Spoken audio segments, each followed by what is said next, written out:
বাংলাদেশে যারা রাজনীতি করে তাদের কারো চোখে চোখ রেখে কথা বলতে আমার কোনো সংকোচ হয় না, আমার কোনো দুর্বলতা হয় না, আমার কোনো কষ্ট হয় না। কারণ আমি মুক্তিযুদ্ধ করেছি, আমি একজন মুক্তিযোদ্ধার নেতৃত্বে রাজনীতি করেছি, আমি গণতন্ত্র পুনঃপ্রতিষ্ঠা যা করেছেন আমি সেই দলের লোক। আমি সেই দল করি যে দেশ বাংলাদেশকে সমৃদ্ধ করেছে। আমি সেই দল করি যে দল বাংলাদেশের জনগণকে বারবার নতুন করে এগিয়ে যাওয়ার স্বপ্ন দেখিয়েছে, পথ দেখিয়েছে।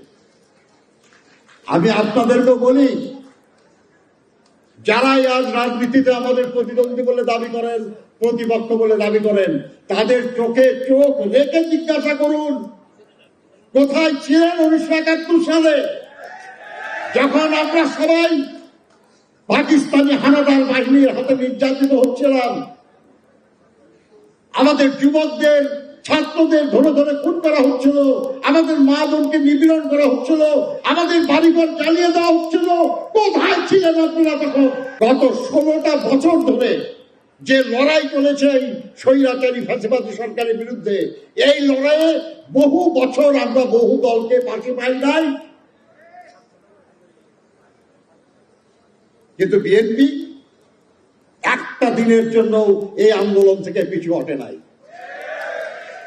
এই বিএনপি রাজধানী থেকে আরম্ভ করে গ্রামের নেতা কর্মী, দল, অঙ্গ দল, সহযোগী সংগঠনের নেতা কর্মী খুন হয়েছে, গুম হয়েছে, নির্যাতিত হয়েছে, নিপীড়িত হয়েছে, মিথ্যা মামলা হয়রানি হয়েছে, কিন্তু লড়াইয়ের ময়দান পরিত্যাগ করে নাই।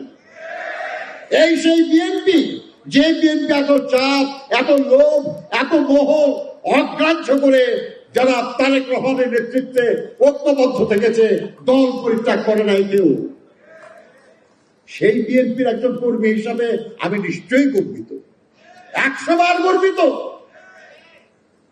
চোখে চোখ রেখে বলেন তাদেরকে যে আপনাদের তো বহুদিন পাই নাই আশপাশে, এখন কত রকমের লোভ লালসা, এই দুনিয়ায় কিছু না হইলেও অন্য দুনিয়ায় অনেক কিছু পাওয়া যাবে। আর ভাই, অন্য দুনিয়া পাওয়ার জন্য আমরা সবাই ইবাদত বন্দেগী করি, প্রতিদিন করি, কিন্তু এই দুনিয়ায় এই দেশের দুস্থ জনগণ যারা দীর্ঘদিন ধরে পরিবর্তনের স্বপ্ন দেখছে, তাদের সেই স্বপ্ন বাস্তবায়নের জন্য কি করা উচিত, এই কথা তো আর কেউ বলছেন না, বলছেন এই নেতা জনাব তারেক রহমান।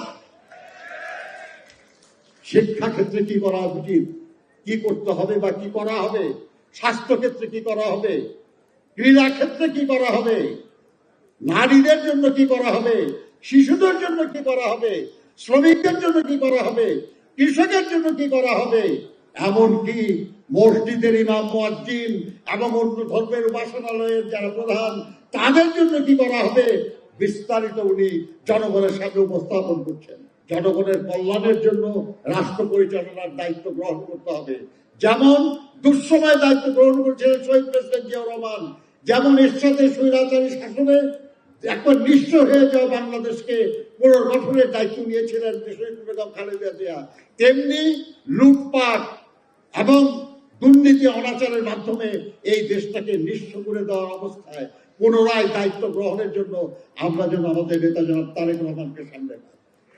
এই আকাঙ্ক্ষা আমাদের থাকুক, আর এই আকাঙ্ক্ষা বাস্তবায়নের একটা চমৎকার দিন আমাদের সামনে আসছে। আগামী 25শে ডিসেম্বর। 25শে ডিসেম্বর কি আছে, কি হবে ওই দিন? ওই দিন ঢাকা শহরে কি ইতিহাস সৃষ্টি হবে? ওটা বাংলাদেশি ইতিহাস সৃষ্টি করতে হবে ওই দিন ইনশাআল্লাহ। ওই যে বিজয়ের ঢেউ, ওই ঢেউকে আমরা টেনে নিয়ে যাব 8ই ফেব্রুয়ারি নির্বাচন পর্যন্ত, আর সেই 12ই ফেব্রুয়ারি নির্বাচন পর্যন্ত, আর সেই নির্বাচনে বিজয়ের ঢেউ জনগণের কল্যাণে নিবেদিত করব আগামী 5 বছর ইনশাআল্লাহ।